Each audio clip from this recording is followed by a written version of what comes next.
یا ایھا الذین آمنوا، اے مسلمانوں، لا تتبعوا خطوات الشیطان، نہ چلنا شیطان کے قدموں پر، ومن یتبع خطوات الشیطان، جو چلے شیطان کے قدموں پر، فإنہ یأمر بالفحشاء والمنکر، بس وہ تو حکم کرتا ہے بے حیائی اور ناجائز کاموں کا۔ ولولا فضل اللہ علیکم ورحمتہ، اگر نہ ہوتا فضل خدا کا تم پر اور رحمت اس کی، ما زکا منکم من احد ابدا، پاک نہ ہوتا تم میں کوئی بھی کبھی بھی۔ زکا کا فاعل احدن ہے، وہ محلن مجرور ہے لیکن حقیقتاً زکا کا فاعل ہے۔ ما زکا منکم من احد ابدا ولکن اللہ یزکی من یشاء، لیکن اللہ سنوارتے ہیں جس کو چاہے، واللہ واسع علیم۔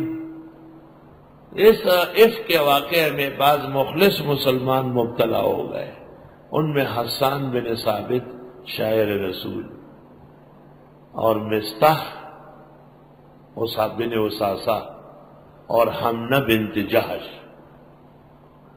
حسان غریب ہونے کی وجہ سے اور مصطح رشتہ دار ہونے کی وجہ سے، بانجا ہونے کی وجہ سے حضرت ابوبکر ہمیشہ ان کو خرچہ دیتے تھے۔ اس واقعے میں بے احتیاطی کے بعد ابوبکر نے قسم کھائی کہ میں ان کو کبھی بھی کچھ نہیں دوں گا۔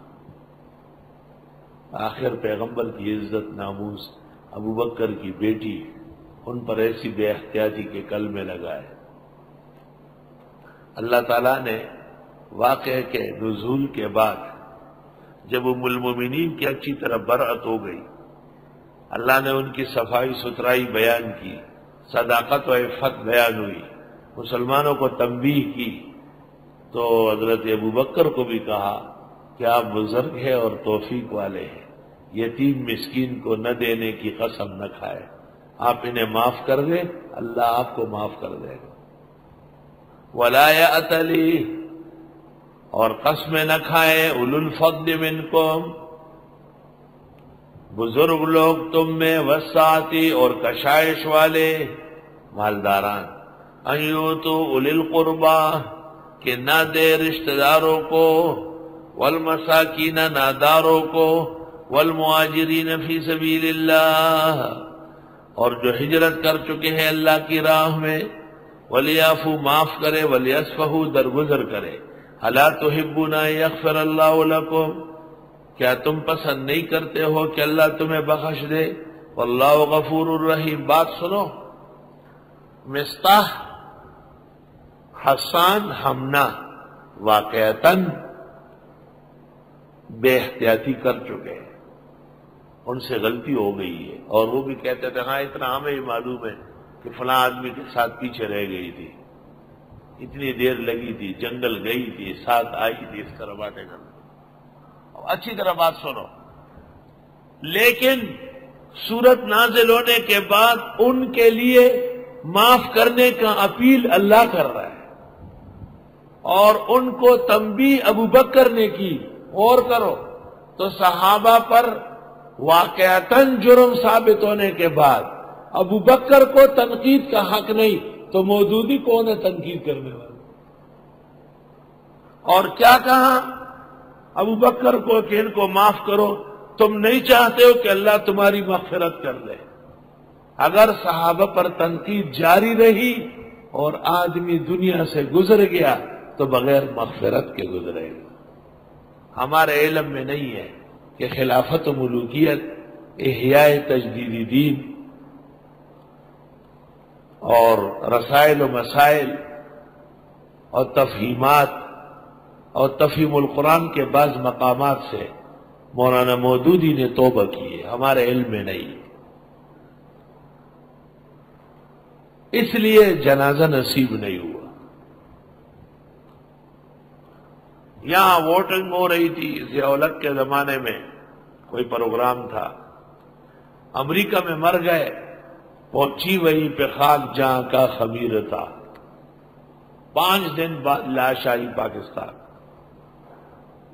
اور اچرے میں مودودیان جمع تھے، جنازہ پڑھ رہے تھے، اور فقہا کہتے ہیں 3 دن کے بعد جنازہ نہ پڑھا جائے، 3 دن جب لاش پر گزر جائے پھر جنازے کی ضرورت نہیں۔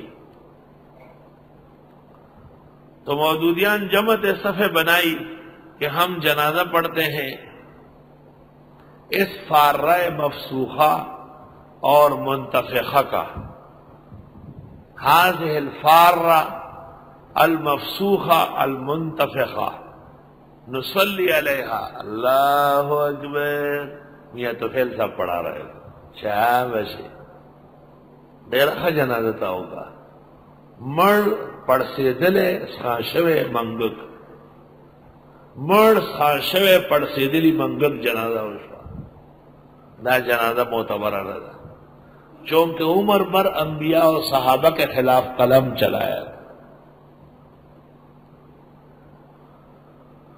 یہ مسئلہ کوئی میرا ہے، ایمان و عمل میں حضرت شیخ الاسلام نے تنقید کی ہے، فتنہ مودودیت میں شیخ الحدیث نے کی ہے، اور الاستاذ المودودی میں حضرت بنوری نے کی ہے، جواہر الفقہ میں مفتی محمد شفیع نے کی ہے، تقویم مسلک میں قاری طیب محتمم دارالعلوم دیوبند نے کی۔ الغرض مولانا مودودی کے گمراہی پر اہل حق علماء اور اولیاء کا اجماع ہے، مولانا مودودی کے گمراہی اور ضلالت پر علماء و اولیاء اہل حق کا اجماع ہے۔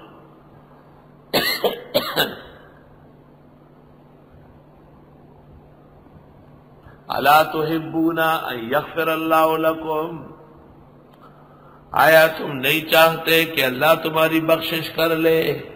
معلوم ہوا کہ صحابہ پر تنقید کرنے سے مغفرت رک سکتی ہے۔ اور ابھی چند لمحوں بعد چند عبارات پیش کرتا ہوں، آپ دیکھیں کہ ایسی تنقید مرزا غلام احمد نے یا ایران کے خمینی نے یا دوسرے لوگوں نے نہیں کی جو اس شخص نے کی صحابہ پر۔ ان الذین یرمون المحصنات الغافلات، بے شک وہ لوگ جو تہمت لگاتے ہیں عفیف بے خبر المومنات مسلمان عورتوں پر، لعنوا فی الدنیا والآخرہ، لعنت ہے ان پر دنیا و آخرت میں، وَلَهُمْ عَذَابٌ عَظِيمٌ، ان کے لیے عذاب بڑا ہوگا۔ یوم تشہد علیہم السنتہم، جس دن گواہی دے گی ان کے خلاف زبانیں ان کی، وَأَيْدِيهِمْ، اور ان کے ہاتھ، وَأَرْجُلُهُمْ، اور ان کے پیر، بِمَا كَانُوا يَعْمَلُونَ، بسبب ان کے عمل کرنے کے۔ یومئذ یوفیہم اللہ دینہم الحق، اس دن پورا دے گا اللہ ان کو دین برحق، وَيَعْلَمُونَ، اور یہ جان لیں گے، أَنَّ اللَّهُ هُوَ الْحَقُّ الْمُبِينُ، بے شک اللہ برحق اور واضح ہے، اللہ تعالیٰ کا حق ہونا واضح ہے۔ پیغمبر کی بیوی کیسے خراب ہو سکتی؟ الخبیثات للخبیثین، ناپاک عورتیں ناپاک مردوں کے لیے، والخبیثون للخبیثات، اور ناپاک مرد ناپاک عورتوں کے لیے، والطیبات للطیبین، پاکیزہ عورتیں پاکیزہ مردوں کے لیے، والطیبون للطیبات، اور پاکیزہ مرد پاکیزہ عورتوں کے لیے۔ چنانچہ حضرت عمر نے مشاورت میں کہا تھا کہ عائشہ کے ساتھ نکاح آپ نے خود کیا یا خدا کے حکم سے؟ آپ نے فرمایا اللہ کے حکم سے۔ کہا اللہ اپنے نبی کے لیے کبھی بھی عیبدار عورت نہیں چنے گا۔ آیت سے پتہ چلا کہ بی بی پر تہمت لگانا نبی پر تہمت ہے، اور آیت سے پتہ چلا کہ بی بی کا پاک ہونا پیغمبرانہ پاکی کے برابر ہے، تب جا کے پیغمبر کی بیوی بنی۔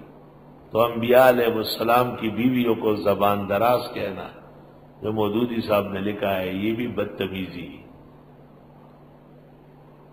اولئک مبرؤون مما یقولون، یہ لوگ بری ہیں ان باتوں سے جو یہ کہتے ہیں، لہم مغفرۃ ورزق کریم، ان کی بخشش ہوگی اور روزی عزت کی ملے گی۔